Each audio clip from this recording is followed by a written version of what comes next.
केंद्रीय वित्त मंत्री निर्मला सीतारमण ने शनिवार को बजट पेश कर दिया। इस बार के बजट से लोगों की कई उम्मीदें जुड़ी थी, लेकिन देश के युवा वर्ग को इस बजट का खास तौर पर इंतजार था। देश के युवा को आस थी कि सरकार उनके लिए बजट में जरूर कुछ खास करेगी। जब वित्त मंत्री निर्मला सीतारमण ने बजट का पिटारा खोला तो उन्होंने युवाओं और छात्रों के लिए कई बड़े ऐलान कर दिए। केंद्रीय वित्त मंत्री निर्मला सीतारमण ने बड़े ऐलान करते हुए कहा कि सभी एमएसएमईज के वर्गीकरण के और निवेश और टर्नओवर की सीमा को क्रमशः 2.5 और 2 गुना तक बढ़ाया जाएगा।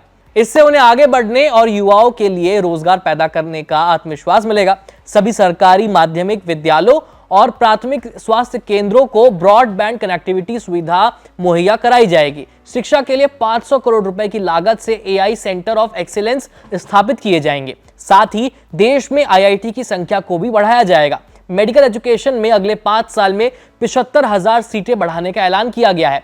सरकार के 10,000 करोड़ रुपए के योगदान से स्टार्टअप के लिए फंड की व्यवस्था की जाएगी। स्कूल और उच्च शिक्षा में भारतीय भाषाओं की डिजिटल पुस्तकों को मुहैया कराने के उद्देश्य से भारतीय भाषा पुस्तक परियोजना का शुभारंभ किया जाएगा। मेडिकल एजुकेशन को भी बढ़ावा देगी इस बार में सरकार ने ऐसा कहा है। इसके साथ ही मेक इन इंडिया को आगे बढ़ाने पर जोर दिया जाएगा। लघु, मध्यम और बड़े उद्योगों को बढ़ावा देने पर फोकस होगा। सरकारी स्कूलों में 50,000 अटल टिंकरिंग लैब बनाने का लक्ष्य रखा गया है।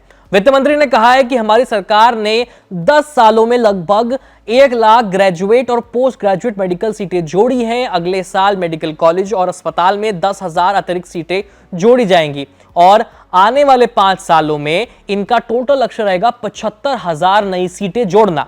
कौशल और उच्च स्तरीय शिक्षा में निवेश make for India, make for the world और मैन्युफैक्चरिंग के लिए भी जरूरी है। युवाओं को कौशल से लैस करने के लिए वैश्विक विशेषज्ञता और साझेदारी के साथ 5 national centre of excellence for skilling की स्थापना की जाएगी। इसके अलावा 2014 के बाद से आरंभ किए गए 5 आईआईटी में 6,500 अतिरिक्त छात्रों की शिक्षा सुविधा देने के लिए एडिशनल इंफ्रास्ट्रक्चर का निर्माण किया जाएगा। आपको बता दें कि पिछले बजट में सरकार ने स्टूडेंट्स के लिए एजुकेशन लोन से लेकर इंटर्नशिप की कई सारी योजनाओं की घोषणा की थी। ऐसे में अब युवाओं के मन में जो सवाल उठ रहा था कि आखिर इस बार के बजट में उनके लिए क्या खास होने वाला है, उस पर से पर्दा उठ गया है। पिछले बजट घोषणाओं से तो साफ पता चलता है कि सरकार का कौशल विकास पर फोकस है। स्किल डेवलपमेंट के लिए नई स्कीम्स लाई जा रही हैं। बजट 2024 में कौशल विकास योजनाओं के लिए रकम आवंटित की गई थी। अब आप इस बजट को लेकर के क्या सोचते हैं, खास करके युवाओं और छात्रों के लिए? इस पर हमें कमेंट करके जरूर बताएं। ये सारी खबर आपके जुटाई थी हमारे साथी साहिल राज ने। मेरा नाम है आयुष। धन्यवाद।